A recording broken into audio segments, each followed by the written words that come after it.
Have you ever wondered what really goes on inside the mind of someone who seems to enjoy causing emotional pain?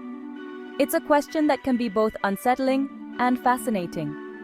Why would anyone take pleasure in making others feel bad, and what drives this kind of behavior? I'm talking about emotional sadists, the people who thrive on cruelty, manipulation, and making others feel small. These individuals don't just have the occasional mean streak, they seem to get a real sense of satisfaction from seeing others suffer emotionally. It's more common than you might think.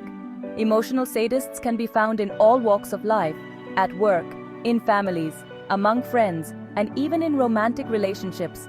They often blend in, making it hard to spot them at first. Emotional sadists aren't always the villains we see in movies. Sometimes they're charming.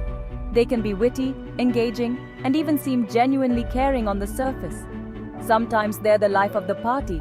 They know how to draw people in, make everyone laugh, and appear as the person everyone wants to be around.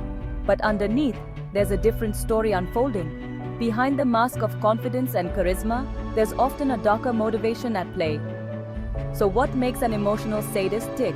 What's really going on beneath the surface that drives them to hurt others emotionally? First, it's about power. They crave control over other people's feelings. For them, having power means being able to influence how others think, feel, and behave. Every time they make someone cry or doubt themselves, they get a rush. It can be addictive. This sense of power can give them a temporary boost, almost like a high, making them want to repeat the behavior again and again. They might use sarcasm, gaslighting, or even jokes that cut deep, anything to keep their victims off balance. Their tactics are often subtle at first, but over time, they can become more obvious and damaging. But here's the kicker. Most emotional sadists are experts at hiding their true nature. They wear a mask in public, showing only the sides of themselves that they want others to see. To the outside world, they might seem totally normal, even kind. They may volunteer, help neighbors, or be active in their communities, making it even harder for others to believe they could be cruel behind closed doors. But behind closed doors, it's a different story. Their true colors come out when no one else is watching, and their victims are left feeling isolated and confused. They pick apart your confidence, tear down your boundaries, and slowly chip away at your sense of self-worth. They make you question your worth. Over time, you might start to believe the negative things they say about you, even if you know deep down they aren't true. You might ask, why do they do this? What could possibly make someone want to hurt others in this way? Some psychologists believe it stems from deep insecurity or past trauma. Maybe they were hurt themselves, and now they hurt others as a way to cope or feel powerful. Others think it's about feeling powerless in their own lives, so they grab control wherever they can get it. When life feels out of control, controlling others can feel like a way to regain some sense of order. But no matter the reason, the effect is always the same: hurt, confusion, and emotional scars that can last for years. Victims often struggle with trust, self-esteem, and anxiety long after the relationship ends. And here's the shocking truth. Emotional sadists depend on secrecy.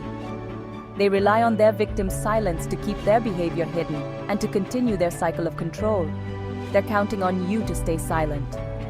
They want you to feel alone, to believe that no one will understand or help. They want you to second-guess yourself, to wonder if you're just being too sensitive. This self-doubt is exactly what keeps their victims trapped.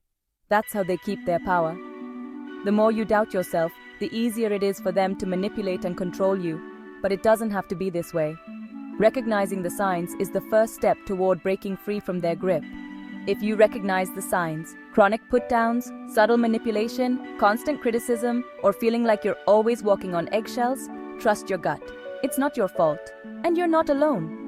Many people have experienced emotional sadism and have found ways to heal and move forward. You have the right to set boundaries and speak up. Your feelings are valid, and you deserve to be treated with respect. Reaching out for help is a sign of strength, not weakness.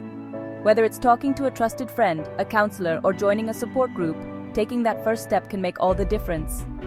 If you or someone you know is dealing with emotional cruelty, don't stay silent. There are resources, hotlines, and professionals who can help you navigate these difficult situations. There are people who care and resources that can help. Healing is possible, and you don't have to go through it alone. You deserve respect, kindness, and genuine connection. Healthy relationships are built on trust, empathy, and mutual support. Thanks for listening. Stay safe and take care of your mental health. Remember, you are worthy of love and respect, and your well-being matters.